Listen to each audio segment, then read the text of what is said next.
মাদুর ফেতে ইফতার একটা হচ্ছে অনবদ্য একটা আয়োজন। আমরা যখন বাইরেতে থাকি আমাদের ফ্যামিলির সদস্যদের সাথে একসাথে বসে এই ধরনের ইফতার করে থাকি, আমাদের আব্বু আম্মুর সাথে থাকে, ভাই বোনের সাথে থাকে। তো ক্যাম্পাসে আসার পরে এই ধরনের আয়োজনটা আমরা মিস করে থাকি। তো ইসলামী ছাত্র শিবির আজকে আমাদের জন্য এই আয়োজনটি করেছে, আমরা একটি করতালির মাধ্যমে ইসলাম ছাত্র শিবিরকে ধন্যবাদ দিতে পারি। একই সাথে রমজান মাস, এই রমজান মাস হচ্ছে কোরআন নাজিলের মাস, রহমত, মাগফিরাত, নাজাতের মাস। এবং আল্লাহ রাসূল ইসলাম বিদায় হজ্জের ভাষণে বলেছেন, আমি তোমাদের জন্য দুইটা গ্রন্থ রেখে যাচ্ছি, যতদিন পর্যন্ত এই দুইটা গ্রন্থকে তোমরা শক্তভাবে আঁকড়ে ধরবে তোমরা পথভ্রষ্ট হবে না। একটা হচ্ছে কিতাবুল্লাহ, পবিত্র কোরআন মাজিদ, আর একটা হচ্ছে রাসূলুল্লাহ ইসলামের সুন্নাহ। তো এই কোরআন এবং হাদিসকে আমাদের শক্তভাবে আঁকড়ে ধরতে হবে। আজকে সারা বিশ্বব্যাপী মুসলমানদের যে জুলুম নির্যাতন হচ্ছে মুসলমানদের উপর, এটার মূল কারণ হচ্ছে আমরা কোরআন হাদিস থেকে অনেক দূরে সরে গেছি। সুতরাং আমরা যদি আবার সারা বিশ্বব্যাপী নেতৃত্ব দিতে চাই, আমাদেরকে অনন্য উচ্চতায় নিয়ে যেতে চাই, কোরআন এবং হাদিসের উপর আমাদেরকে আমল করতে হবে এবং কোরআন এবং হাদিস আমাদেরকে যে নির্দেশনা দিয়েছে সে অনুযায়ী আমাদের জীবনকে পরিচালনা করতে হবে।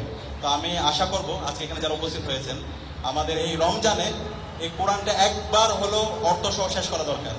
আমরা চেষ্টা করছি প্রত্যেক শিক্ষার্থীর কাছে একটা করে কোরআন পৌঁছে দেওয়ার জন্য। যাদের কাছে এখন পর্যন্ত অর্থ সহ কোরআন নেই, আপনারা আমাদের সাথে যোগাযোগ করবেন, ইনশাআল্লাহ আপনাদের প্রত্যেকের রুমে আমরা কোরআন পৌঁছে দেবো ইনশাআল্লাহ। এবং আমরা আপনাদের প্রতি রিকোয়েস্ট করব, এই রমজানে আমরা কোরআন শুরু থেকে শেষ পর্যন্ত অর্থ সহ একবার শেষ করবো ইনশাআল্লাহ। আমরা কি পারবো ইনশাআল্লাহ?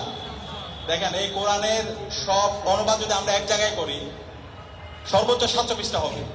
এই 700 পৃষ্ঠার উপন্যাস অনেকে আমরা এক রাতে শেষ করে ফেলেছি, কিন্তু কোরআনটা আমাদের জীবন শেষ হয়ে যাচ্ছে, কিন্তু এখন পর্যন্ত আল্লাহ তাআলা কোরআনে কি বলেছে সেটা আমরা জানি না। এই অবস্থা যদি আপনার মৃত্যু হয়, আল্লাহর কাছে আপনি কি জবাব দেবেন? আমরা এত কঠিন কঠিন তথ্য শিখি, এত বড় বড় থিওরি পড়ি, এত বড় বড় ম্যাথমেটিক্যাল প্রবলেম আমরা সলভ করি, কিন্তু কোরআনটা আমরা একবার পর্যন্ত পড়তে পারলাম না। এটা আমাদের জন্য হতাশার জায়গা, আফসোসের জায়গা।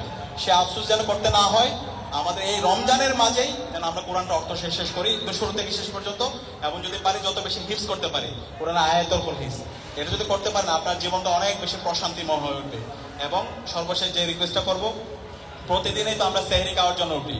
সেহরি খাওয়ার জন্য যখন উঠি, শেষ রাতে যদি আমি 2 রাকাত অথবা 4 রাকাত তাহাজ্জুদের নামাজ পড়তে পারি, কিয়ামুল লাইল করতে পারি, এবং এই কিয়ামুল লাইলে আপনার ব্যক্তিগত সমস্যা, আপনার পারিবারিক সমস্যা, একাডেমিক সমস্যা, সকল সমস্যার কথা এবং পুরো মুসলিম উম্মার জন্য, দেশের জন্য আপনি একটু আল্লাহর কাছে দোয়া করেন। আল্লাহ তাআলা আপনাকে এত বেশি দিবেন, এত প্রশান্তি দিবেন, আপনি চিন্তাও করতে পারবেন না। তো এই কাজগুলো আমরা করার চেষ্টা করব এবং এই রমজান ঈমান এবং ইহতিসাব সহকারে আমরা পার করার চেষ্টা করব ইনশাআল্লাহ। আল্লাহ তাআলা আমাদের জীবনকে অনেক বেশি প্রশান্তিময় করে দিবে, অনেক বেশি বরকতময় করে দিবে ইনশাআল্লাহ। এবং আমি আজকের এই আয়োজনে আমি আবারও ছাত্র শিবিরকে ধন্যবাদ জানিয়ে এবং সবার জন্য দোয়া চেয়ে আমি আমার কথা এখানে শেষ করছি। আসসালামু আলাইকুম ওয়া রাহমাতুল্লাহ।